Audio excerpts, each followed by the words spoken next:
నమస్తే. శ్రీ మాత్రే నమః. శ్రీ గురుభ్యో నమః. ఖగోళ శాస్త్రంలో మనం ఎప్పుడూ చెప్పుకుంటున్నట్టుగా రకరకాల వింతలు జరుగుతూ ఉంటాయి. రకరకాల గ్రహాల మార్పులు అనునిత్యము, ప్రతి నిత్యము జరుగుతూ ఉంటాయి.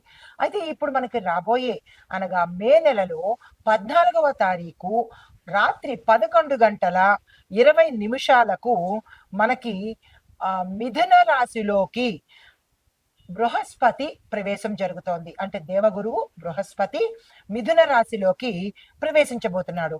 అయితే ఈ ప్రవేశంలో అంటే వృషభం నుంచి మిథునంలోకి తన ప్రయాణాన్ని సాగిస్తున్నాడు గురు బృహస్పతి. అయితే ఈ పరిణామాలు మనకి ఎలా ఉండబోతున్నాయి?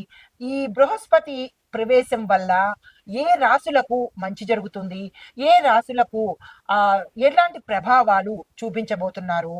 దీంతో పాటుగా అసలు బృహస్పతి తన గమనాన్ని మార్చుకునేటప్పుడు దేనికి అధిపతి, దేన్ని ఎక్కువగా ఇస్తాడు అనే అంశంలో ఆధ్యాత్మికతకు అంటే బృహస్పతి ఆధ్యాత్మికతకు, జ్ఞానానికి, విద్యకు, సంపదలకు నిలయమను.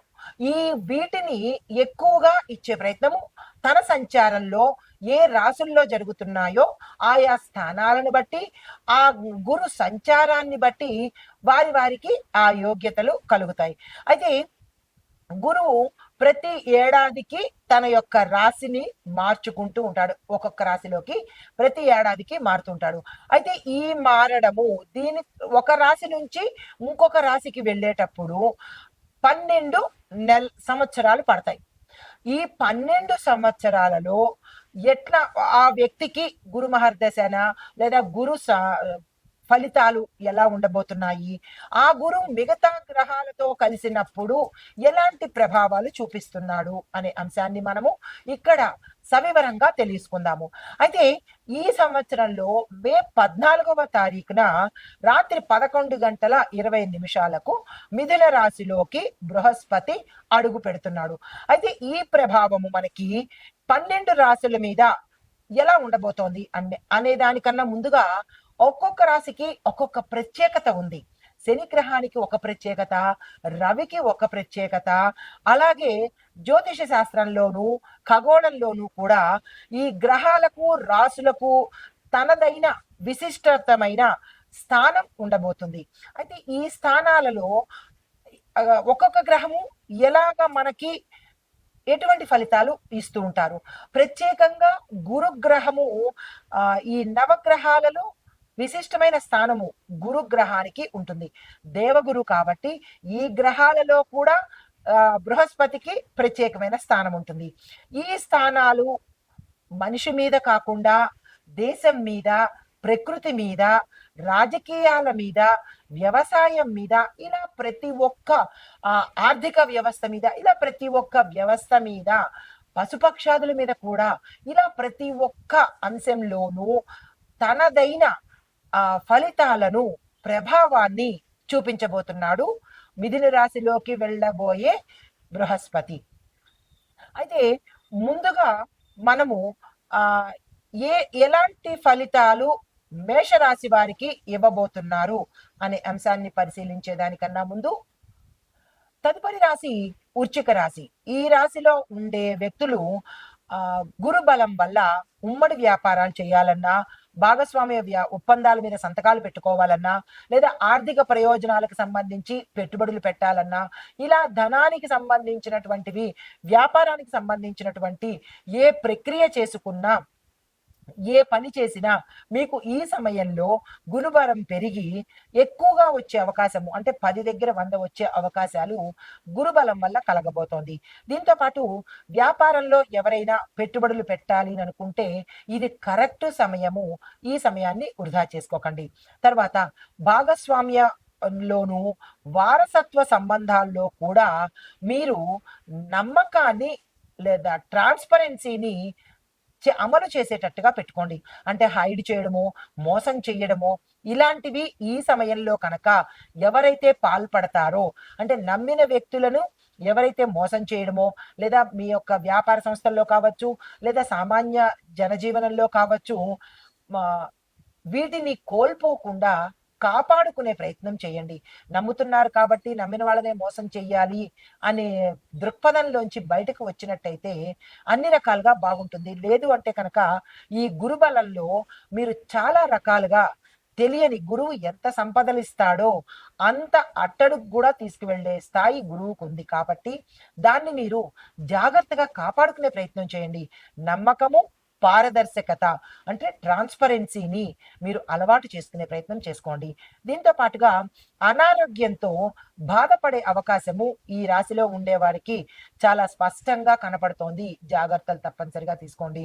ఈ రాశికి చెందిన వ్యక్తులు అంటే ఏ రంగంలో ఉన్న వాళ్ళైనా సరే పరిహారంగా ఏం చేయాలంటే గురువారం రోజు గురు మంత్రాన్ని 108 సార్లు తప్పనిసరిగా చదివే ప్రయత్నం చేయండి.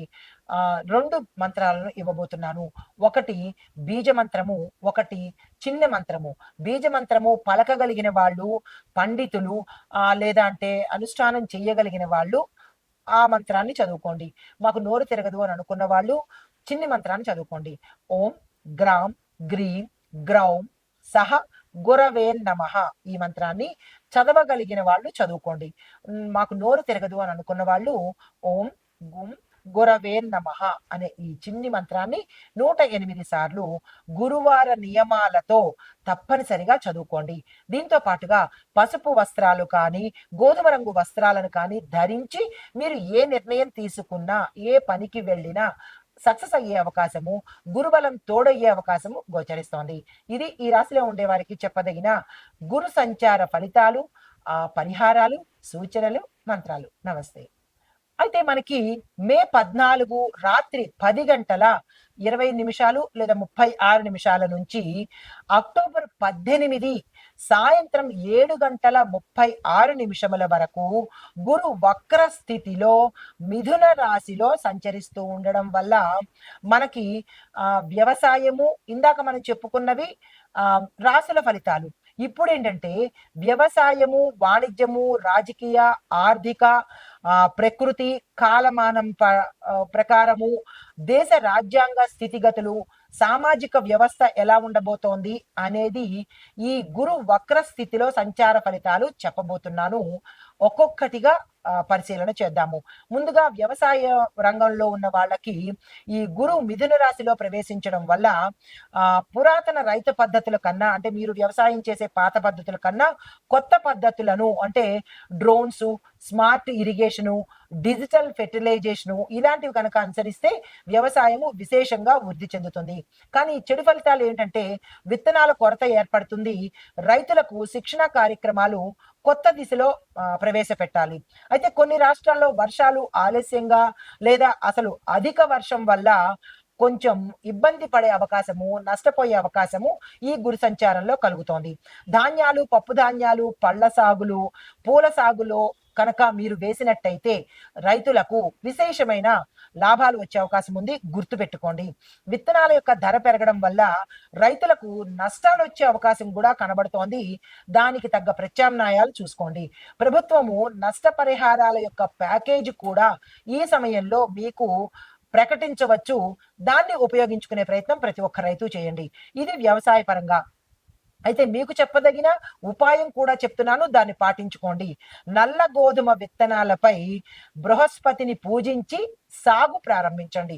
అంటే మీరు ఏ సాగు ప్రారంభించినా వ్యవసాయదారులు, రైతులకు మరీ చెప్తున్నాను, గురు పూజించి అప్పుడు మీరు పంటను వేసినట్టయితే గురుగ్రహం వల్ల విశేషమైన పంట, విశేషమైన లాభాలు పొందే అవకాశం ఉంది. ప్రతి ఒక్క రైతు గుర్తుపెట్టుకోండి.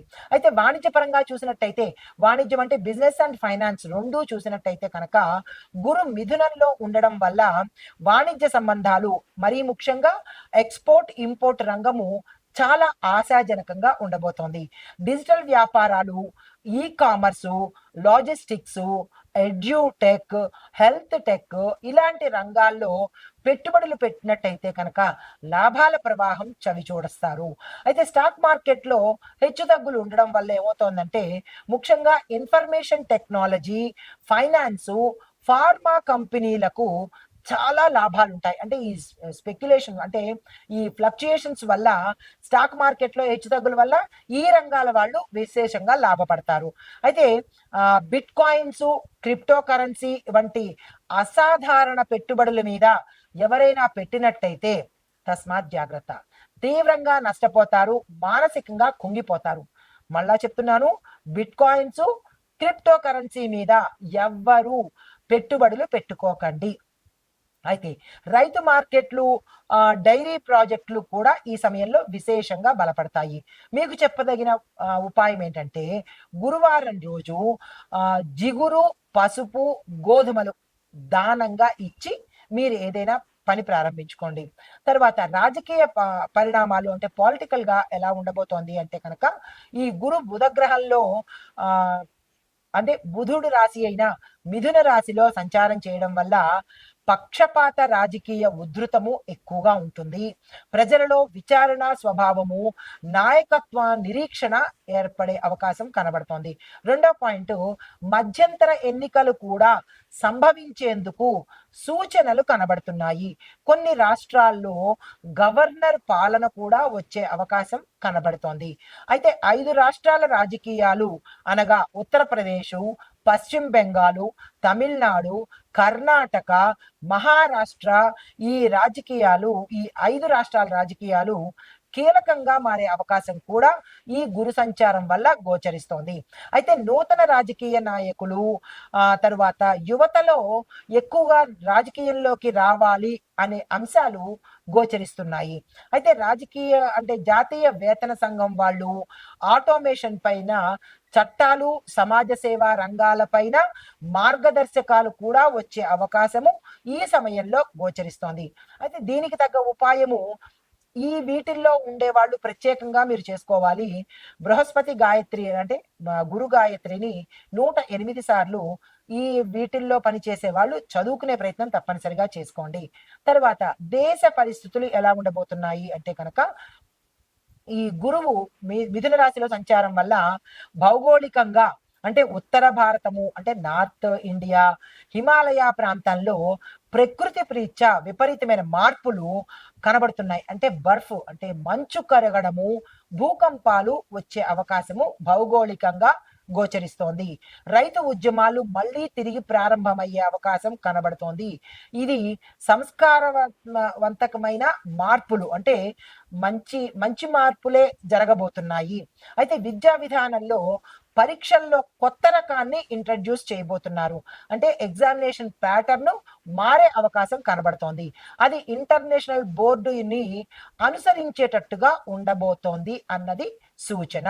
సైనిక రంగంలో చూసినట్టయితే కనుక సాంకేతిక విప్లవము, డ్రోన్ ఆధారిత మానిటరింగ్ జరిగే అవకాశం కూడా ఈ సమయంలో పెరిగే అవకాశం కనబడుతోంది.